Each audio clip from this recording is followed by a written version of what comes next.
guerrerosesme.blogspot.mx Noticias del ESME en frecuencia laboral 27 de abril del 2013. Hoy es sábado 27 de abril del 2013. Hola Martín, ¿cómo estás? Buenos días. Hola Lulú, amigos del auditorio, muy buenos días. Envío un saludo a toda la clase trabajadora del país, a nuestros compañeros jubilados y miembros activos del Sindicato Mexicano de Electricistas en Resistencia.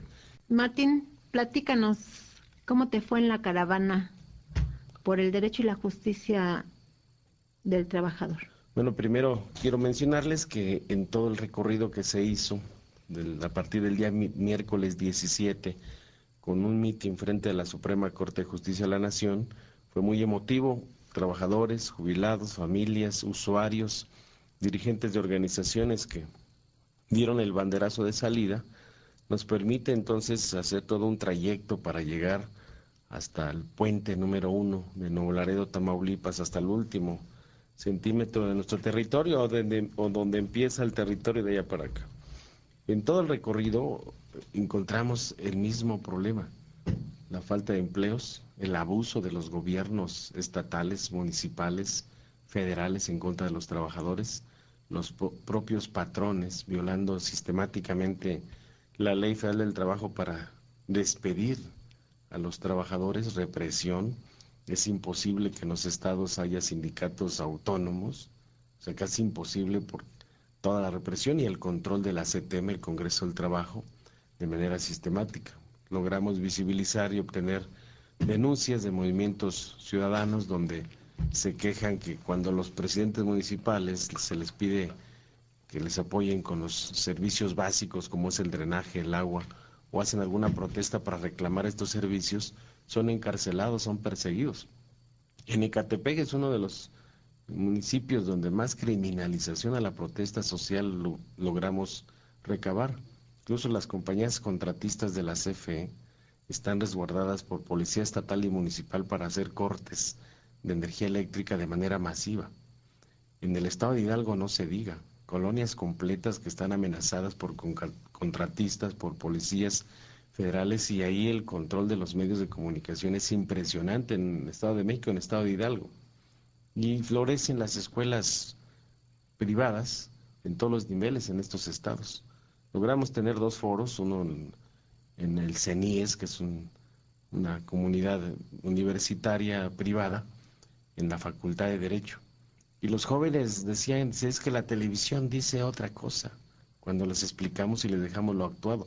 Y son jóvenes que están estudiando Derecho, que no abren los propios académicos el debate sobre estos temas a nivel nacional, incluso para su propia formación. Y los jóvenes están sin información, lo único que ellos tienen de referente es la televisora. De ahí trasladamos gran parte del estado de Hidalgo, las denuncias del sector campesino, por ejemplo, diciendo: nos suben el diésel, nos suben la gasolina, nos suben las semillas, los fertilizantes, y nos llegan recibos de energía eléctrica porque muchas zonas tienen bombeos para cultivar sus tierras. Dice un campesino de Tezontepec de Aldama, Hidalgo, dice: me llegó un recibo de 15 millones de pesos. ¿De dónde vamos a pagar 15 millones de pesos cuando nuestras cosechas no valen? Y todavía pues está la criminalización por defender el servicio público. En Tepeji del Río no se diga, hay una zona textilera, pero mucho control de la CTM y nadie se puede enfermar los trabajadores. Los que se enferman o se llegan a lesionar por accidente de trabajo son despedidos, así literalmente, no tienen derecho a nada. Les pagan 400 pesos por trabajar toda una semana. Son jornadas de más de 8 horas, ahí son pues los judíos, los grupos de Mayer Saga, son los grupos de Caltex, y trabajan las 24 horas del día, los 365 días del año. Son procesos continuos. En Querétaro estuvimos por allá, visibilizamos una huelga que es importante resaltarla, una huelga de los textileros del sindicato Paz y Lucha, que llevan más de 6 años.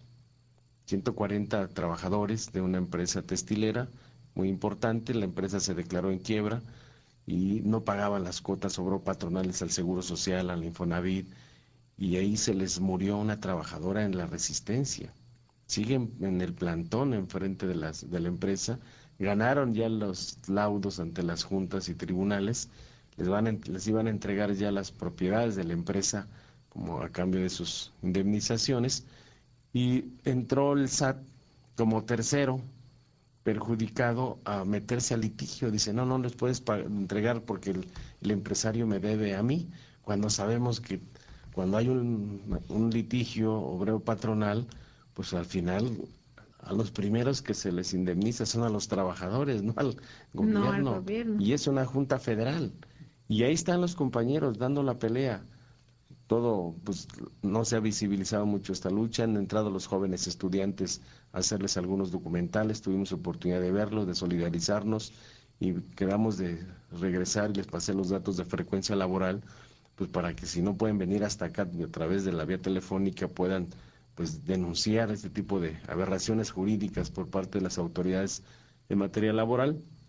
Ahí tuvimos la oportunidad de platicar con el sindicato de académicos de la Universidad Autónoma de Querétaro, que les agradecemos su hospitalidad, nos dieron la recepción, el hospedaje, los alimentos, y también los compañeros de la unidad cívica Felipe Carrillo Puerto, que son comerciantes, incluso en los propios comerciantes. No hay empleos, por un lado, ellos buscan la forma de subsistir, han puesto comercios en la Alameda y son constantemente correteados para quitarlos.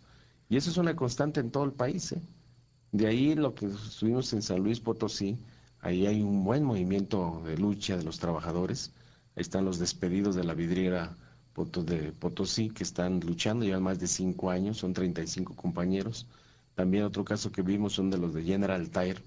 General Tire, la empresa les demandó la terminación de su contrato a ellos y se fueron a un amparo, están en litigio, pero están luchando los compañeros. Ahí también estaban los mineros, están también un movimiento, es el CEMAP, la coordinadora de movimientos amplio populares, que están en la lucha popular, y todos ellos participaron abiertamente, los telefonistas también, hicimos un foro en su sede. Entonces, gran efervescencia en San Luis Potosí. En Saltillo, ahí los que más participaron fueron las viudas de los mineros de Pasta de Conchos, que pues, llevan más de 7 años buscando el rescate de sus seres queridos que están ahí. Incluso nos explicaron cómo ellas, nos dieron fotos, cómo ellas estuvieron haciendo la excavación para poder acercarse, y lo que siempre se ha dicho, las autoridades mencionan que fue una explosión y que subió 15 cuántos grados la temperatura y que no hay nada de vida.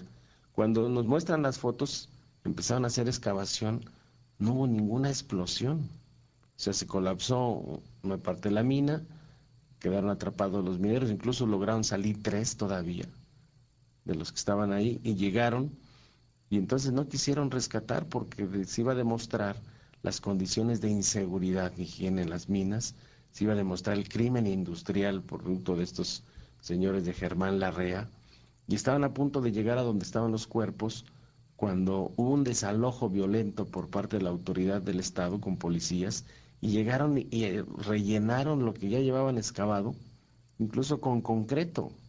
O sea, y nos explicaron, ahí estuvieron las viudas, los familiares de Pasta de Conchos, y bueno, es toda una gran experiencia que falta todavía por concluir. Llegamos hasta Nuevo Laredo, Tamaulipas, allá hubo una buena actividad. Todo el mundo habla mal de que la inseguridad, pero la inseguridad la propicia el ejército y la PFP, son los que andan por todos lados. Incluso nos comentaron sobre el asesinato de 2 jóvenes por parte del ejército, los balearon. No hay policías en Nuevo Laredo, ni de tránsito, ni policías municipales. Todo el control está del ejército, está la Marina, está la PFP, y está desolado esa zona, ¿eh? Yo me tocó estar hace unos 10 años en Nuevo Laredo, Tamaulipas, y del turismo importantísimo. Hoy casas abandonadas, comercios cerrados, el presidente municipal gana muy bien, trae una escolta de 15 cuantos vehículos, y sobre todo la criminalización de la protesta social. ¿Y entonces qué van a hacer, Martín? Mira, aquí me parece importante resaltar lo que hicimos en Monterrey. Monterrey nos organizamos, hubo sindicatos, incluso están el movimiento de la fundidora Monterrey, que va a cumplir 27 años del cierre. Igual fue en un partido de fútbol de México contra Alemania en el Mundial del 86, aprovecharon para meterse y declararla en quiebra. Ahí están luchando las esposas de los trabajadores, que están exigiendo sus indemnizaciones y además están exigiendo sus pensiones. Entonces las señoras se presentaron al foro. También se presentaron sindicatos como el mismo de telefonistas, la Central Unitaria de Trabajadores, estuvieron de movimientos sociales, los que están medioambientalistas, pero en Monterrey también es una discriminación completa el tema del empleo. Los patrones ahí están, los traen a los trabajadores pues durísimos, sin condiciones.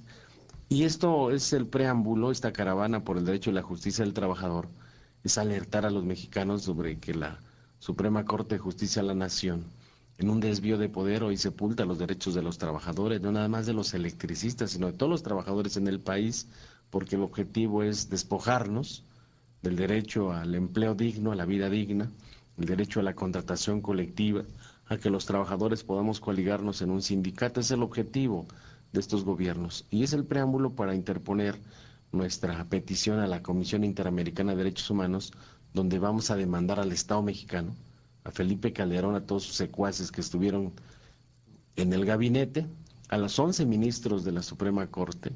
Incluso hoy tenemos el dato de que no fueron policías federales los que tomaron las instalaciones, sino fue el Ejército y la Marina. Y yo creo que vale la pena hacer una gran jornada de desarme, empezando por ellos. Hay retenes que no tienes idea. En todo el trayecto hacia el norte, retenes de policías federales, retenes de militares, retenes de la Marina. O sea, militarizado el país y es para que la gente no proteste. Sí, yo fui a Chihuahua y había muchos retenes. De hecho, me recordaron cuando fui a Colombia y había tantos retenes supuestamente allá por el narco, idéntico. O sea, nos bajaban, nos checaban de pies a cabeza y aquí igual. Y pasó con nosotros, nos bajaban, nos revisaban, nos cuestionaban y al final terminaban quedándose con alguna otra cosa que traías incluso de uso personal. Los propios militares, dices que ya tenemos aquí mucho tiempo. Pues no es mi culpa, le digo, que estés mucho tiempo y es que no tenemos esto, y te bajaban lo que podían. Entonces la verdad que el tenerlos ahí y militarizados, incluso no te bajan con buenas intenciones, te están apuntando con sus rifles largos. Otra de las escenas que vimos es en Juandó, donde está la hidroeléctrica, sigue tomada por el ejército, pasó la caravana ahí y estaban cortando cartucho los militares y del otro lado los niños de las escuelas primarias y del jardín de niños exigiendo, pidiendo que se les regrese el empleo a sus papás. Eso es lo que registramos, el preámbulo. En días próximos estaremos en Washington entregando esta queja y sobre todo vamos a visibilizar cuáles fueron las consecuencias de haber quitado el empleo, el salario a los trabajadores y a sus propias familias. Testimonios es lo que vamos a llevar para observar que en México no hay justicia para los trabajadores. Vamos a informar de otro tema importantísimo también, que es la marcha del 1 de mayo. Sí, pues por toda esta situación que vivimos los trabajadores y el pueblo en su conjunto, estamos convocando a la participación a esta jornada de lucha del 1 de mayo, no un desfile, sino una jornada de lucha donde los trabajadores y el pueblo de México levante su protesta. Hay muchas razones por las cuales hay que salir a manifestarse. Nosotros estamos convocando con la Coordinadora Nacional de Trabajadores de la Educación y la Junta Promotora hacia una nueva central de trabajadores independiente a partir de las 9 de la mañana, donde está el monumento o la glorieta de la Diana Cazadora, para salir de ahí rumbo al Zócalo. Entonces es muy importante para nuestros compañeros del Sindicato Mexicano de Electricistas, los familiares de los trabajadores, le estamos pidiendo que lleven una camiseta roja. Hay que identificarnos, hay que tener mucho cuidado en estas movilizaciones, porque con la experiencia que tenemos nos infiltran mucha gente. Ya lo vimos el 1 de diciembre, lo hemos estado observando en los movimientos de Chilpancingo, que hay gente infiltrada que no son maestros y que los llevan a hacer destrozos para criminalizar y estigmatizar la lucha heroica que están dando los maestros de Guerrero por defender la educación pública y defender las escuelas normales. Entonces la cita es el próximo 1 de mayo en la glorieta de la Diana Cazadora a partir de las 9 de la mañana. A los electricistas y sus familias una camiseta roja. Entonces, el próximo 1 de mayo. A las 9 de la mañana en la glorieta de la Diana Cazadora, para a partir de ahí hacia el Zócalo, donde va a haber un meeting para fijar las posiciones de cada organización. guerrerosesme.blogspot.mx